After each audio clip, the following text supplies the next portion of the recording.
are. Okay, there we go. All right, so let me get just a few more things set up here. Take a look and see what's happening here. And we can go back. Okay, and let's move this to the bottom so we can see what's happening. All right, very good. So there has been a considerable discussion about questions that we're going to be broaching tonight, exchanging lands for peace. Can we exchange parts of the land of Israel if the hope is that we'll achieve some kind of a peaceful conclusion to the constant conflict that we witness, that we observe, that we experience to an extent, that we to participate in also? Can we give away portions of the land of Israel in order to achieve a peaceful result? The peace negotiations, ever since Israel has been formed, even before Israel is formed, have always involved questions. If we take this, will you give us that? Or if you take that, will you give us this? Right now, we're going to discuss not the political. We'll touch on the political, perhaps, but we're going to be discussing the halachic discussions, the halachic rubric for how we trade land. Are we allowed to trade land? Is there perhaps a halachic obligation that we have to hold on to every inch of the land of Israel? And this is a very contentious topic, and it's not something that we can say is particular to one wing of Judaism versus another. We can't say, for example, the Haredim are categorically for the X and the Dati Leumi are categorically for category Y. There is a spectrum that transcends the political religious spectrum. It's a spectrum of opinion that exists within its own right, within its own world, within its own paradigm. There are Haredim who believe that no part of the land of Israel should ever be exchanged, and you have the Dati Leumi folks who would be very happy to see a portion of Eretz Yisrael traded away if that meant that there would be a peaceful conclusion to the constant conflict. This is an argument that ignores the political religious identity and spans a spectrum that exists within its own world with its own parameters. So before discussing the technical permissibility of ceding the land of Israel, we have to emphasize something that is quite key. Outside of the Neturei Karta, perhaps even within the Neturei Karta, everyone recognizes the incredible importance Eretz Yisrael, the land of Israel, has. The great love that the Jewish nation has for Eretz Yisrael is intense. And we're going to take a look here at this Gemara. This is the Gemara from Ksuvos that illustrates just how important, just how special Eretz Yisrael is. And this is the starting point. Everybody is impassioned because everybody loves Eretz Yisrael.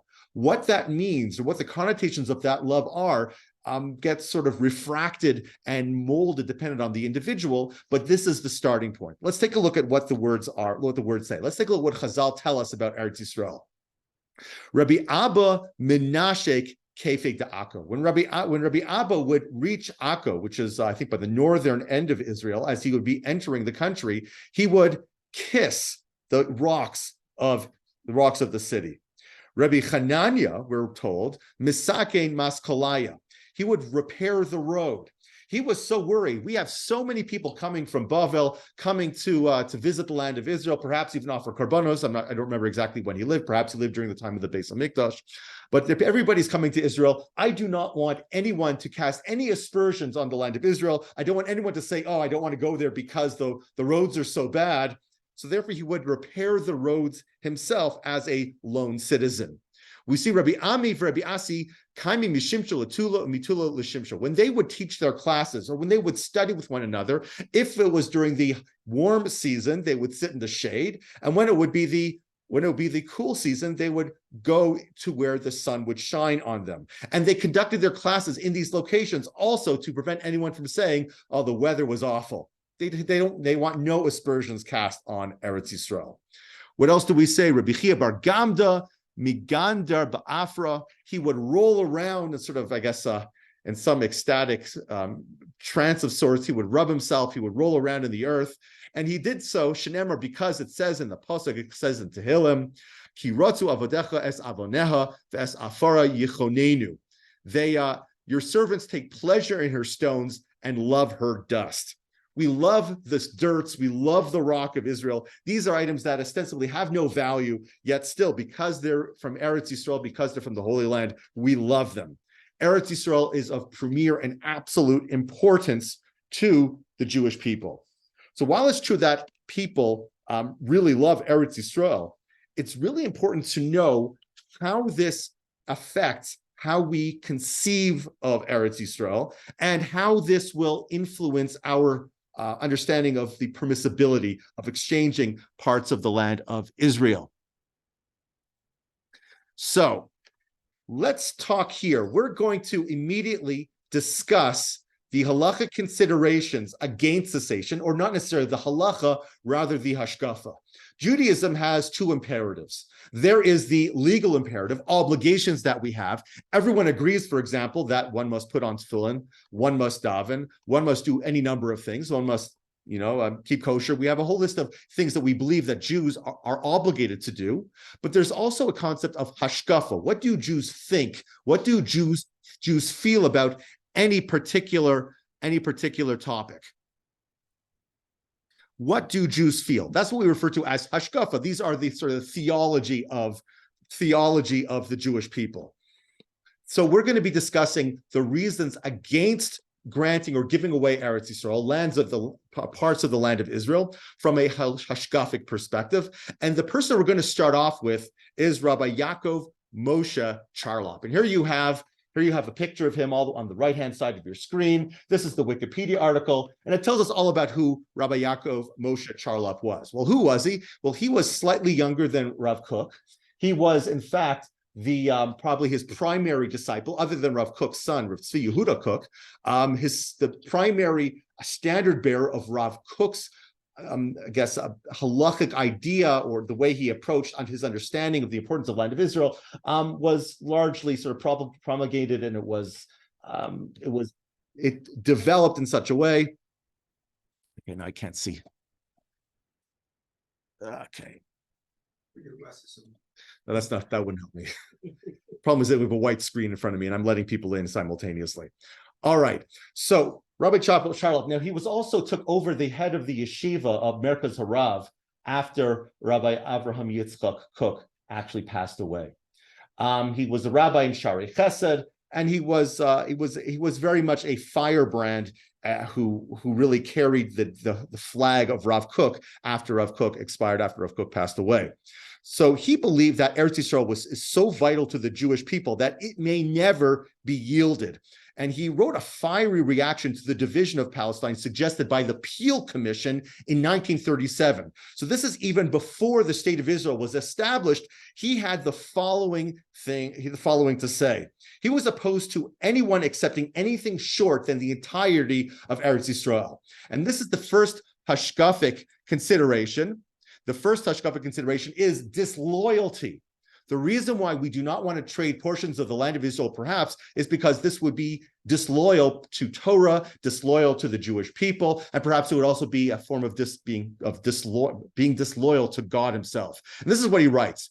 There is no doubt that if it should come to, chas v'shalom, being forced to sign an international agreement which would include concessions on our rights to Eretz Yisrael, it is better for the signers to cut off their thumbs than to sign away any portion of beautiful Tzion upon which God's beauty appears. And just as one who claims that the entire Torah is of divine origin, save for one letter, is deemed to be a heretic, similarly, anyone who says that any part of Eretz Yisrael does not belong to the Jew, even if just an inch, that detracts from the holiness of the land, and he leaves it unsaid, but perhaps he would also call that person an apikoros or a heretic. He doesn't really say, but he definitely implies it. There's an idea here that if we would be disloyal to Torah to leave out a square inch of the land of Israel and concede it to some other authority, to some other power, there is a moral imperative to keep and hold on to the entirety of the land of Israel. To not take every part of the land of Israel would be an act of being disloyal. So that's the very first rationale. That's the very first argument. And again, we're not talking about halachic obligations or imperatives, rather hashkafic ones, theological ones that are not sort of bound and tied to Jewish law. Now, there are others who actually argue different points. Much the same, though, they are arguing against secession, but they come from different backgrounds. Some opponents of the land for peace type exchange also cite Agadic statements that support their position. And one of them was what you see on the screen in front of you. This is from the Gemara in Brachos, Daf Hey Omid Aleph, which quotes the opinion of Rabbi Shimon Bar Yochai. Tanya learned in a brayso, Rabbi Shimon Bar Yochai Omer, Rabbi Shimon Bar Yochai says, Shalosh matonos tovos nasan HaKadosh Baruch Hu Yisrael. God gave three wonderful gifts to the Jewish people. And all of these were given, and the only way we're able to achieve them, the only way we're able to acquire them is through great suffering and striving through dauntless opposition. Elohein, these are those three things: Torah, the Eretz Yisrael, the Ha'olam Haba. The Torah requires a great deal of study. It's really hard work. You have to work really, really hard, day and night, to acquire Torah learning. Eretz Yisrael can also only be achieved through overcoming great obstacles, persevering against great obstacles, as well as Olam Haba. So those who argue against land for peace, they would say, this is just a test. This is just something you have to go through. You have to stand in the face of incredible opposition, perhaps even death of your co-religionists in order to achieve Eretz Yisrael. We can't give up a portion of land of Eretz Yisrael. That's just how it's supposed to be achieved. That's how we're supposed to arrive at it. So these individuals argue that we cannot give up on the land of Israel because that would be to fall short of the calling that all Jews have. Just as we're called upon to become experts in Torah, every single one of us, and we all have the capacity, we all have the ability to, so too we all have the expectation that we strive, that we fight, and go through great difficulty in maintaining Eretz Yisrael. So we can't, because we're supposed to suffer in order to keep Israel. That's one line of argument. You have another argument over here, and this is the Rashbam. This is Rashi's grandson. So we're going here, medieval Torah commentary, where he's commenting on Bereshis, where he's speaking to the Akedah Yitzchak. He asks a fundamental question. Why is it that Avram had to suffer? Why was it that Avram had to be caused grief when he was told that he has to sacrifice his son? Well, the Rashbam says this was a form of divine punishment. He plays around with the language, with the wording, and he says what follows occurred after Abraham and Avimelech, who was the king of the Plishtim, had concluded their covenant, according to which Abraham's descendants would not register a claim against the lands owned by the Plishtim at this time. God became very angry at this, seeing that these lands were part of what God had promised to Abraham and his descendants. And as a consequence, God now subjected Abraham to a painful test, something which was bound to cause him grief, because he gave up a portion of the land of Israel, as it were. God promised him, you and your descendants will take over the entirety of the land of Israel. And what does he do? He signs away some of it to the Philistines, to the Plishtim. And God punishes him because of this. So we can see also from this point, amongst those who argue against any secession of the land, that we cannot give up any portion of land because simply God does not approve. So that is rationale number 3. The passionate love for Eretz Yisrael is further fueled by what some believe to be the resettling of the land as an expression of what's called the Achalta de Geula. In fact, Rav Kook, specifically Rav Tzvi Yehuda Kook, would often cite the following Gemara that seem to imply that when the Jews come and resettle Israel, that is an expression of the beginning of the redemption. And we actually incorporate that into the prayer that's said here on Shabbos. We say, Reishit Tzmichas Gulasenu, the very first flowering of the redemption. This is what it says. This is a Gemara in Sanhedrin, Tzadi Ches Amud Aleph. And Rabbi Abba says, you have no more explicit manifestation at the end of days than this following phenomenon. As it is stated, But you, mountains of Israel, you shall give your branches and yield your fruit to my people, for they will soon be coming. That's a pasuk from Yechezkel. This means to imply, as you can see here in the translation, that when produce will grow in abundance in Eretz Yisrael, it's an indication that Mashiach will be coming. So this is a fourth argument against secession of the land of Israel, namely that you would be stymieing the coming of Mashiach. We're being told here that when Israel starts bearing fruit for the Jewish people, then that means Mashiach is almost here. The Maharsha, in his explanation of the Gemara here, actually says it's possible to interpret this Gemara the following way. It's possible that it's referring to spiritual fruits. It's talking about some kind of spiritual awakening that will befall the Jewish people. That's arguable whether or not that happened. But Rav Tzvi Yehuda Kook is of the opinion that this is a reference to literal fruit, and that has definitely happened. The Jews have come, they've resettled the land of Israel, and the land is now bearing fruit once again, and the Jewish people are enjoying the produce of the land. So we see here that, according to Rav Tzvi Yehuda Kook, that the God's promise of redemption is tied up in our resettling of the land. Any attempt that we make to give away a portion of the land would be to run afoul of that divine process which we're in the throes of experiencing. Now, this deep commitment to Eretz Yisrael is further reinforced by the belief that some of the current return to Israel is irreversible. So this is sort of the next step that people take. Okay, the current redemption is starting to manifest. We have retaken the land of Israel, and now we're in possession of the land. Let me read to you this such selection of verses, these psukim that come from Amos. And this is a statement about prophecy, how giving away the land of Israel would run afoul of prophecy, because the prophet is very clear. Read this language over here. A time is coming, declares Hashem, when the plower shall meet the reaper, and the treader of grapes will meet the one who holds the bag of seed. When the mountains shall drip wine, and all the hills shall wave with grain, I will restore my people Israel. They shall rebuild ruined cities. They shall inhabit them. They shall plant vineyards and drink their wine. They shall till gardens and eat their fruit. And I will plant them upon their soil, never more to be uprooted from the soil that I have given them, so saith the Lord.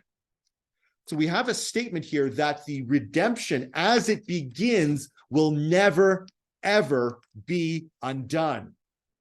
So to give away the land of Israel would be problematic, because we're basically disregarding what God is telling us about the nature of our ownership of the land of Israel. And then we can even take this a step further. We see that Jewish leaders throughout history have taken this concept, this idea, very, very seriously.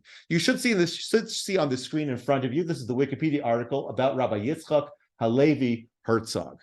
Now, Rabbi Yitzchak Halevi Herzog was born in Poland in the 1800s. He grew up in London, England. He went to the yeshivas of London, England. He went on to become the first chief rabbi of Ireland. And in 1936, I believe, he moved to Israel, and he succeeded Rav Kook, maybe not the direct successor, but I believe he was either the second or third individual after him to take the mantle of chief Orthodox rabbi of the Palestine Mandate.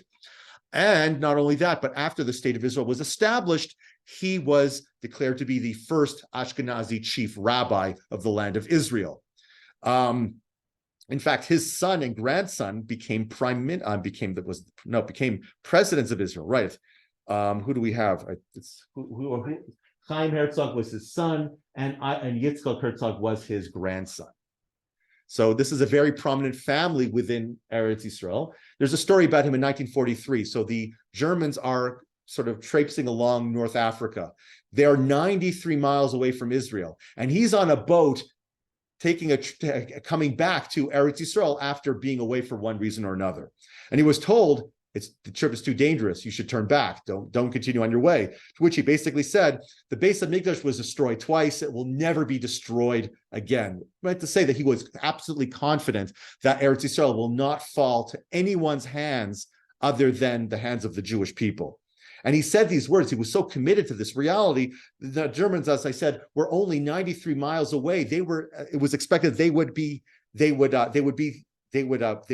win out the Battle of El Alamein. They ultimately were defeated there, but it was assumed that they would be victorious. And then Palestine was only just a hop, skip, and a jump away. So we see that this is a heartfelt belief that we have operated with, or at least many of our leaders have, for quite some time. This goes back even before the State of Israel existed.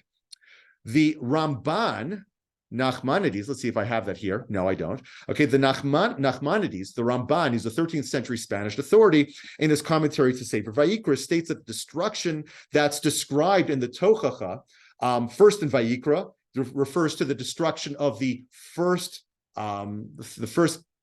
monarchy, the first country of Israel by the Babylonians. We have the Tochacha that describes, that's in Sefer Devarim, which describes the tribulations of the second destruction. He says the fact that the fact that the Torah only describes these two destructions implies, again, that there will only be two destructions of the land of Israel. The third one, or at least the third resettlement of the land, at least that's how Rav Hershel Schachter understands what he's saying, will never be undone. Since the description that we find in Sefer Devarim only describes only the destruction of the civil authority that the Jews have over the land of Israel, the implication is that when Jews come back to establish their civil authority, that will never be done away with. Once a sovereign Jewish state has been established in Eretz Yisrael, it will never be removed. I think there's somebody who's trying to get in, is knocking on the window. All right, so those are the hashkafic arguments. Those are the arguments, the theological arguments that advocate that the land of Israel may not be given away. It may not be exchanged. Even for peace, you could never give this away. Let's talk about the arguments for giving land away for peace, the hashkafic arguments. Again, these are not legal arguments or legal discussions. These are Jewish theology and philosophy arguments. So here we have the pikuach nefesh consideration.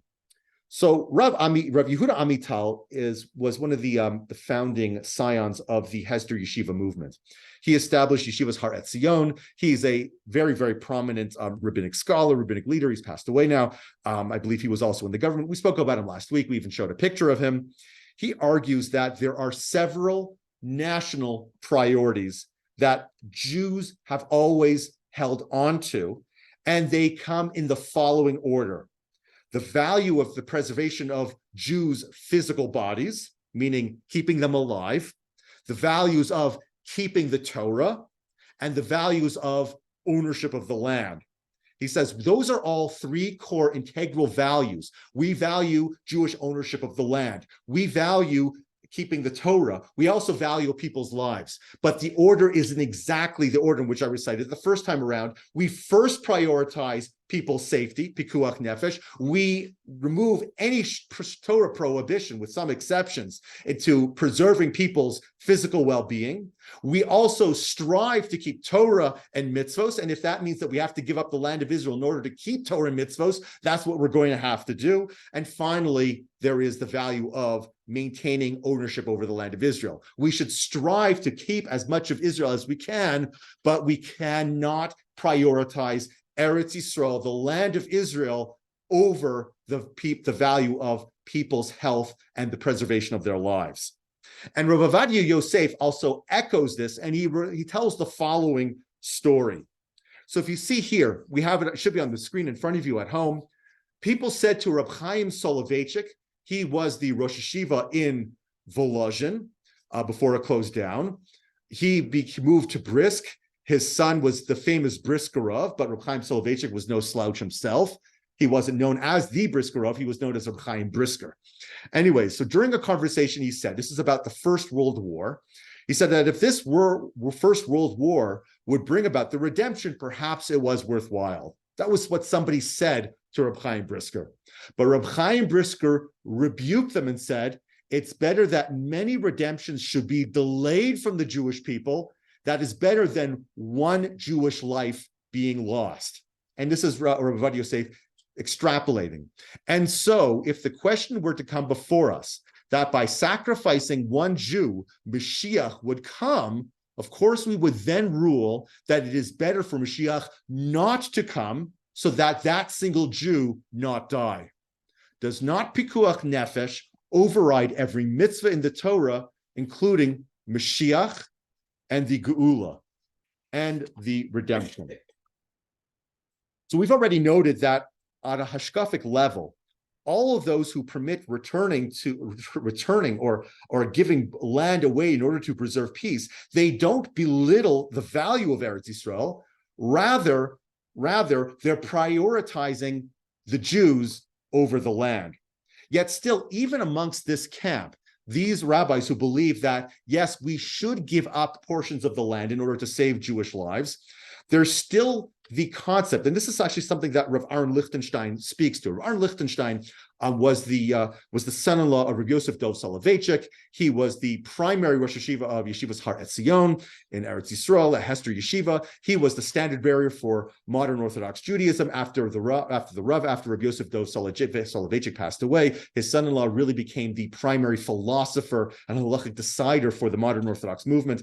And he actually tells the following story about Rav Tzvi Yehuda Kook. Rav Tzvi Yehuda Kook cried the day the state of Israel was established. Why did he cry? Not because he was a student of Rabbi Yosef Chaim Sonnenfeld and he wanted the state of Israel completely done away with and should give it all back to the Arabs. That's not why he was upset. He was upset because so little of the land of Israel remained in Jewish hands. Remember, at the time when Israel declared its independence, so much of the land of Israel was not in control of the Jewish people. And he was so upset, he was so angry that he cried. He sat Shiva, according to the language of some of the people who described how distraught he was. This means to say to us that even if we don't agree with him, even if we were to fall down on the side of those who say we should give away land for peace, it doesn't mean that we give up on the land of Israel. We should feel just like, and this is what Rabbi Aaron Lichtenstein says, we should feel just like Rabbi Tzvi Yehuda Kook. We should also be crying. We have to recognize that this is like an operation. It's like an amputation. You only amputate because it's what you need to do, but it's definitely not something that you're happy about, that you enjoy, or that is considered to be a celebratory occasion. We have to view giving away the land of Israel, even if we were to decide that that is an appropriate code of conduct, it has to be done with a great level of sobriety and pain, analogous again to amputating a limb to save the life of the individual. So that concludes the hashkafic arguments.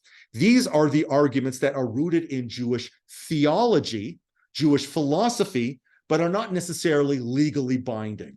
These are the moral imperatives of the Jewish people and the rationale taken by some of the proponents and those who come out against giving away the land of Israel for peace. And again, you'll notice that just about everybody who I cited here spans a spectrum, but they're all sort of within a particular like religious Zionist spectrum that we have, that it's not like a Haredi versus the Dati Leumi. Again, as I mentioned earlier, this is a debate that exists, that's pervasive throughout the entirety of the religious Jewish community.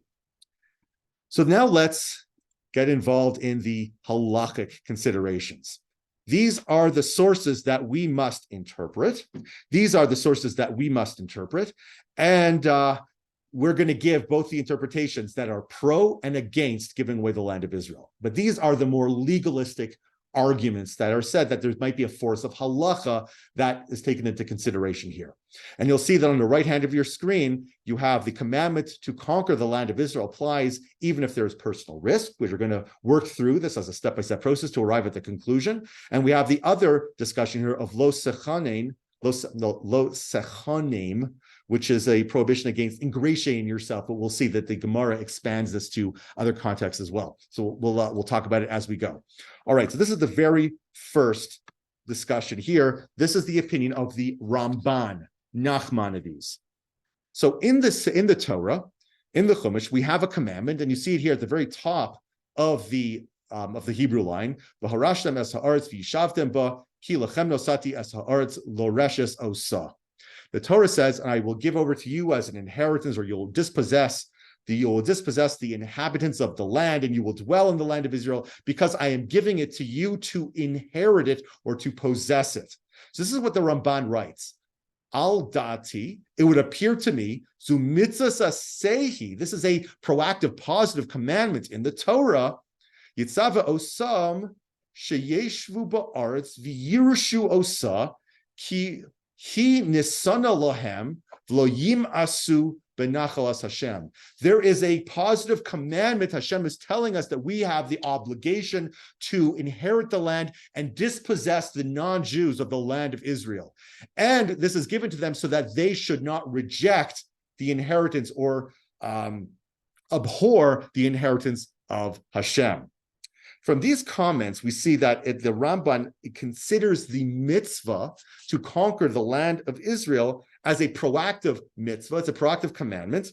And we're also going to see that he's of the opinion that this is a mitzvah that extends to this very day.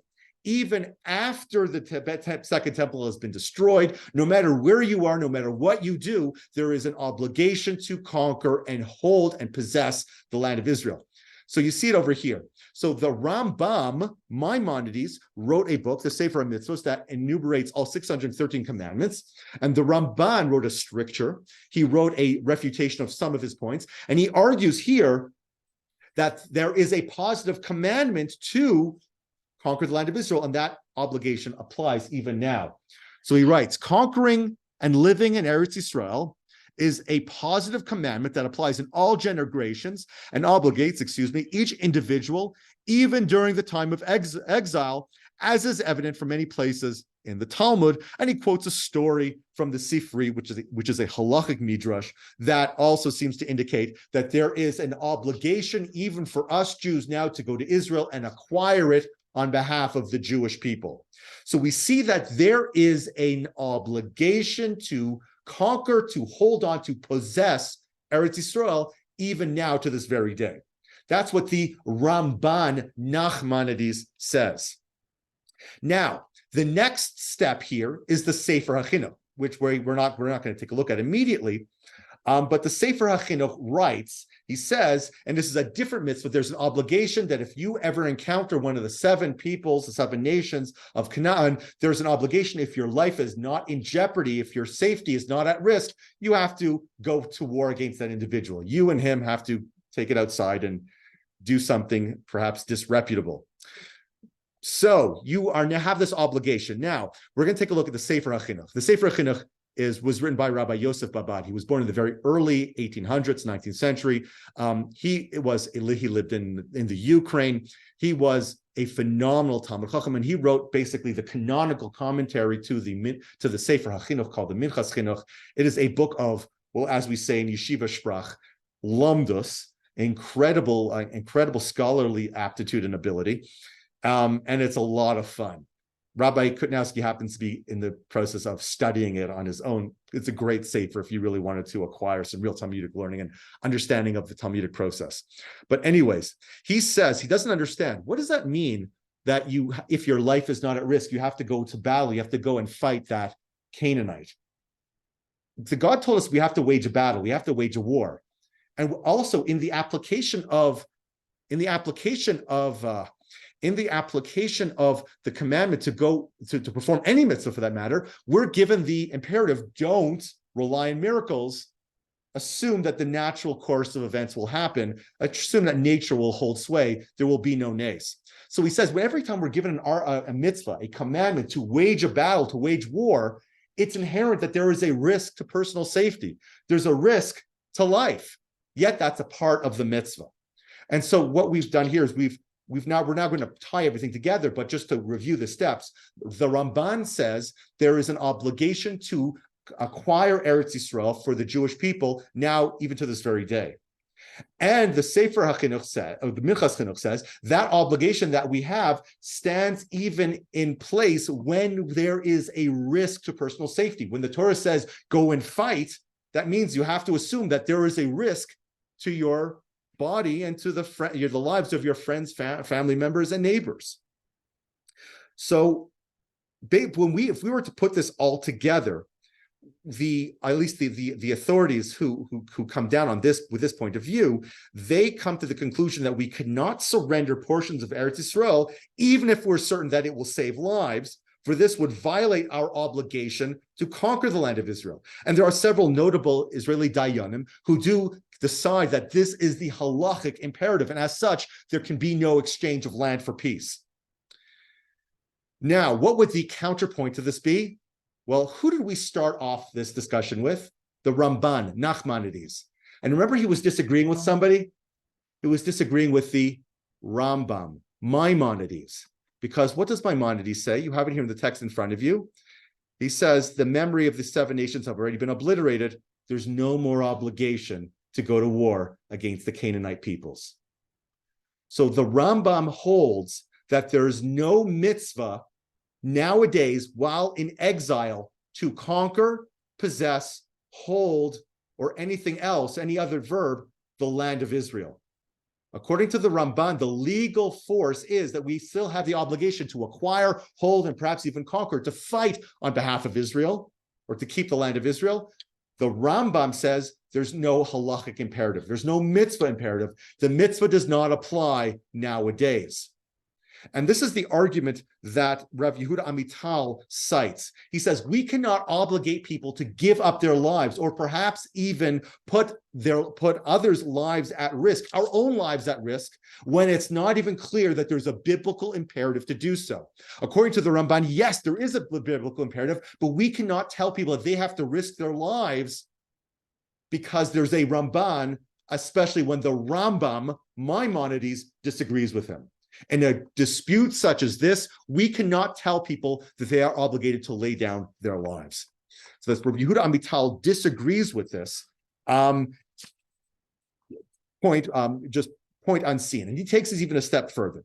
He says, some Achronim even interpret the Ramban to mean that we don't have an obligation to wage war or put our lives at risk. Rather, all the Ramban means to say is that we have an obligation to settle the land of Israel. It doesn't matter if there's a foreign government or not. As long as we have the ability to access some parts of the land of Israel, we meet our obligation.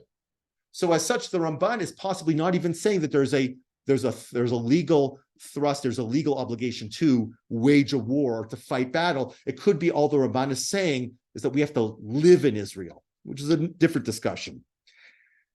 Now, according to this approach, we're no longer commanded to conquer Eretz Israel.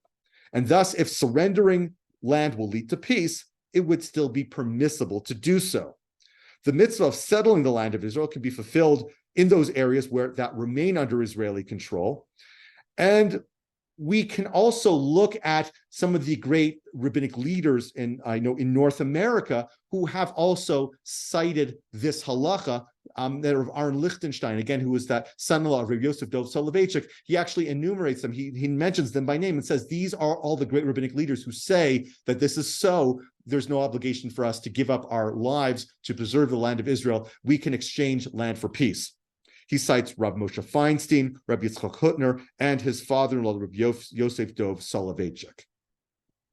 Now, that's the first argument. The first argument is that there's an obligation to conquer the land of Israel. And we said, yes, some people say that there is an obligation to conquer the land of Israel. And there's the counterpoint. Some people say, no, there is no obligation to conquer the land of Israel. And again, the obligation to conquer the land of Israel would imply that there is an obligation to put your life at risk, which would preclude giving away land to preserve freedom. Now, there's a second halachic argument, which is the Torah prohibition of lo sechonim. Where does this come from? This comes to us from the Torah. Obviously, it's a pasuk in Sefer Devarim, but the Gemara that interprets it the way that's pertinent to our discussion tonight is the Gemara in Avodah Zarah, Yotes Amud Beis and Chaf Amud Aleph. The Mishnah says you cannot sell to a non-Jew produce while it's still attached to the ground, because you cannot sell anything in Israel that's attached to the ground or that's associated with the ground. After the produce has been harvested, after it's been cut, you can sell it to whoever you want, but while it's still attached to the ground, you may not sell it. And the Gemara explains, Nohani, immediately, where do we know this from? Amar Rabbi Yossi Bar Chanina, to Amar Kra. It's based on the following pasuk, and this is what it says: you shall show them no mercy. Lo sechonim. Now, there are several ways you can interpret this word lo sechonim. Lo sechonim might also share some etymology with the word machane, to settle or to encamp. Do not give them any acquisition in the land of Israel. And this is here saying that you cannot sell land to non-Jews. That's what's being discussed over here. That's what it's basically saying. So lo sechonim would imply that we're not allowed to give up, we're not allowed to give away, we're not allowed to trade away any portion of the land of Israel. There's a biblical imperative. So that's the point that says that we cannot exchange land for peace. We have a Torah obligation to keep hold of the land of Israel. What would the counterpoint be? Well, the counterpoint would be, much like we said from Rabbi Yosef earlier, how many Torah commandments stand in a situation of pikuach nefesh? How many Torah imperatives do we find you're still obligated to perform when your life is at risk? Only 3. You're not allowed to worship idols, you're not allowed to commit adultery, and you're not allowed to murder if your life is at risk. It's better to sacrifice your own life than to commit those 3 cardinal sins. Outside of those cardinal sins, there are no Torah prohibitions that stand in the way of pikuach nefesh. Pikuach nefesh falls to the wayside. Any mitzvah falls to the wayside when somebody's life is at risk. So the counterpoint would be that lo sechonim does not apply if people's lives are at risk. So perhaps trading land for peace would be an acceptable option. And there's even some interesting halachic opinions. The Bach, in fact, says this. Rabbi Yoel Sirkis, was about 16th century Poland, I think he was. It was the Rav in Bobov. It was the Rav in Bobov. The famous Bobov Chassidim, they have nothing to do with Rabbi Yoel Sirkis, except the fact that several hundred years before the Bobov Chassidim came into existence, he was the Rav of the town. There's some interesting stories about him. I tell drushas. I incorporate some of his stories into some of my drushas. He's an interesting man. But he actually was of the opinion that this prohibition, lo sechonim, is about giving land away to idolaters. Are Muslims idolaters? According to the Rambam, no. They do not worship avodah zarah. They worship the same God that we do. They perhaps have a garbled prophecy and a confused understanding of what their obligations are or what exactly God says. But when it boils down to it, they are not idolaters. They do not worship avodah zarah. They worship the same one God that we do. So they may not even be included in this prohibition to begin with. So until now, we've discussed the question of surrendering land to secure peace when it's a definite outcome. The issue that Israel faces is whether surrendering land in exchange for an uncertain peace, is that viable? Is that something that's allowed? All the discussions we've had have been assuming that you exchange land, you get peace. And sometimes it's worked that way. It worked that way with Egypt, for example. We gave them the Sinai Peninsula, and by and large, we've had peace with the Egyptians. We haven't had any problems with them since. When we discuss giving away land that to other peoples, we find ourselves in a much more dubious situation. It's not a guarantee. It's not a definite outcome that peace will be achieved. And any number of people argue either side of this case. And so in a situation like this, for Herschel Schachter, who's now the current Rosh Yeshiva of Yeshiva University, he offered the following analogy in order to determine how to proceed in the circumstance in which we find ourselves now. And Herschel Schachter, you can see over here, he's the Rosh Yeshiva of Yeshivas. He's the Rosh Yeshiva of Yeshiva University. He's now largely considered to be the premier halachic authority for the modern Orthodox world. He studied directly under Rabbi Yosef Dov Soloveitchik. But he says the following. This is the text that you should have in front of you. The question at hand seems comparable to that of a sick individual who must decide the course of action his doctor should undertake. The halachic authorities or the poskim discuss the case of a patient who is fatally ill, but who could receive treatment that would prolong his life, although cause painful side effects. In such a situation, there is no consensus whether going ahead with such a treatment is desirable. According to halacha, the decision is left to the sick individual to make. So in a situation where the only treatment would cause incredible pain and suffering, but the pain and suffering would cause an extension of that individual's life, nobody can say you must or must not. It's up to the patient himself. Likewise, he says, in the case of a nation in mortal danger, faced with a solution of dubious value, the decision on the course of action to be taken should be in the hands of the majority of those affected. So Rav Herschel Schachter is of the opinion the only people who can decide should we or should we not is not the halachic authorities, it's not the poskim, it's a plebiscite, it's a referendum. It is the social consensus of the people who live in Israel. This situation, giving away land for peace, is a lot like that amputation that we mentioned earlier. It might give a person a long life. It might save them from their disease, but at the same time, it might cause considerable pain and suffering for the rest of that life that they are able to now enjoy or not enjoy. The only person who can decide whether or not we should do this or we should not do it is the patient himself. Likewise, in Eretz Yisrael, the Jewish people who live there are the only people who can decide, should we go ahead or should we not? Now, his opinion it's not undisputed. There are people who disagree with him, but this is how I'm going to leave it. That in essence, it would be the pinnacle of colonialism to impose our foreign will on the Jews who live in Israel. No country should tell another country what they ought to do, whether they're the United States or the United Nations. It's important to recognize that this issue is incredibly complex. A great many rabbis permit exchanging land for peace, while others forbid it. The only people that I think should make this decision are the people who face the dangers, face to face, firsthand, and no one else should be dictating or indicating what the citizens of Israel should do. They are a democracy, after all. They will vote the government that, or at least we hope they would, that would act in the best interest of their party, of the people rather. And we all pray and we all hope that God will help the state of Israel achieve everlasting security and peace. And with that, I will close the recording. And I'm not sure if that worked. And we will draw the discussion to an end, and we will now open for questions, comments, and rebuttals.